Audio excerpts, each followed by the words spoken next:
যখন আপনি কিয়ামতের মাঠে দাঁড়িয়ে থাকবেন তখন আপনি পানি চাইবেন, তার মানে পানি পানি করতেছেন, এই কঠিন পরিস্থিতিতে আপনাকে পানি দেওয়া হবে, কিন্তু সেই পানিটা হবে জ্বলন্ত উত্তপ্ত ঝরনার পানি। আল্লাহ বলছেন তুসকা মিন আইনিন আনিয়া, তারা পানি চাইবে, তাদের পানি দেওয়া হবে, কিন্তু সেই পানিটা হবে জ্বলন্ত উত্তপ্ত ঝরনার পানি।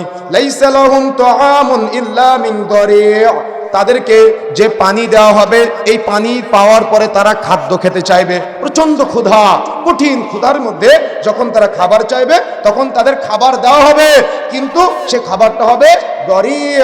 আল্লাহ বলছেন লাইসা লাহুম তুআমুন ইল্লা মিন দারি', যখন তারা খাবার চাইবে তাদের খাবার দেওয়া হবে, কিন্তু সেটা হবে দারি'। প্রথমে দেওয়া হলো কি? ঝরনার পানি। যে ঝরনার পানি কেমন হবে জানেন? আল্লাহ রাসূল বলছে যখন তারা গরম উত্তপ্ত এই ঝরনার পানি পান করবে তখন এই তাদের পানি পান করার কারণে তাদের পিছনের রাস্তা দিয়ে তাদের পেটের মধ্যে থাকা নাড়ি ভুঁড়িগুলো বের হয়ে আসবে। কথা বুঝেন না মনে হয়? কথা বুঝতে পেরেছেন? যখন আপনি পানি চাইবেন পানি দেওয়া হবে, কিন্তু সেই পানিটা যখন আপনি খাবেন সেটা তো গরম উত্তপ্ত ফুটন্ত পানি, অর্থাৎ ফুটন্ত ঝরনার পানি, কিন্তু যখন আপনি সেটা খাবেন তখন আপনার পেটের ভিতরে যে নাড়ি ভুঁড়িগুলো আছে এই নাড়ি ভুঁড়িগুলা পিছনের রাস্তা দিয়ে বের হয়ে যাবে। তারপরের আয়াতে আল্লাহ বলছেন লাইসা লাহুম তুআমুন ইল্লা মিন দারি', যখন তারা খাবার খেতে চাইবে তাদের খাবার দেওয়া হবে, কিন্তু যে খাবারটা যখন খাবে সেটা হবে যাকুম, সেটা হবে দারি', কাঁটাযুক্ত ঘাস। গরু ছাগল যে ঘাসটা খায় সেটা নরম, কিন্তু তাদেরকে যে ঘাসটা দেওয়া হবে সেটা হবে দারি', কাঁটাযুক্ত। তার মানে হুল থাকবে। যখন আপনি খাবেন প্রচন্ড ক্ষুধার্ত, খেতে তো হবে, যখন আপনি খাবেন তখন খাওয়ার সময় আপনার নাড়ি ভুঁড়িতে যখন প্রবেশ করবে তখন নাড়ি ভুঁড়িগুলা ছিটতে ছিটতে পেটের মধ্যে চলে যাবে। তাহলে খেয়ে শান্তি পাওয়া যাবে? কথা বুঝেন না মনে হয়? কথা বুঝতে পেরেছেন?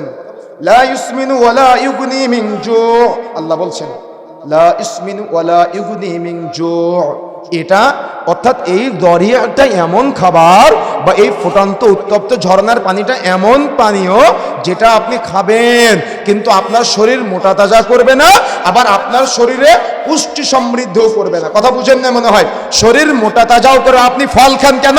শরীর মোটা তাজা করার জন্য বা পুষ্টি সমৃদ্ধ করার জন্য, কিন্তু আল্লাহ বলছেন লা ইউসমিনু ওয়ালা ইউগনি মিন জু', তাদেরকে যে খাবারগুলো দেওয়া হবে তারা সেগুলা খাবে, তারা সেগুলা পান করবে, কিন্তু তাদের শরীর না মোটা তাজা হবে, তাদের শরীরে না পুষ্টি সমৃদ্ধ হবে। এ কথা আল্লাহ বলছেন। আচ্ছা, দুনিয়াতে এমন কিছু খাবার আছে যেগুলো আপনারা খান, না শরীর মোটা তাজা করে অর্থাৎ পুষ্টি সমৃদ্ধ করে, না খাদ্যের চাহিদা পূরণ করে, আছে না এমন বহু খাবার যেগুলো আপনারা তৃপ্তি সহকারে খান?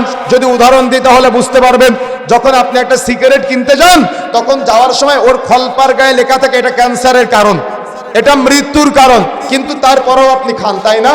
এটা কি কোনো শরীর মোটা তাজা করে না পুষ্টি সমৃদ্ধ করে? বরং এটা আপনার শরীরের ক্ষতি করে। তো দুনিয়াতে এগুলা খাওয়াতে আপনি অভ্যস্ত।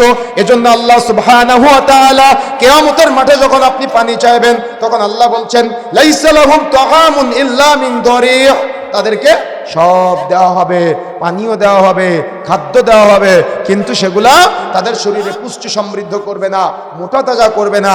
আজকে আপনি এগুলা সম্পর্কে বক্তব্য দিলে আপনার কষ্ট লাগে, খারাপ লাগে, কিন্তু আপনার পরিবর্তন হওয়া দরকার। রাসূলুল্লাহ সাল্লাল্লাহু আলাইহি ওয়াসাল্লাম বলছেন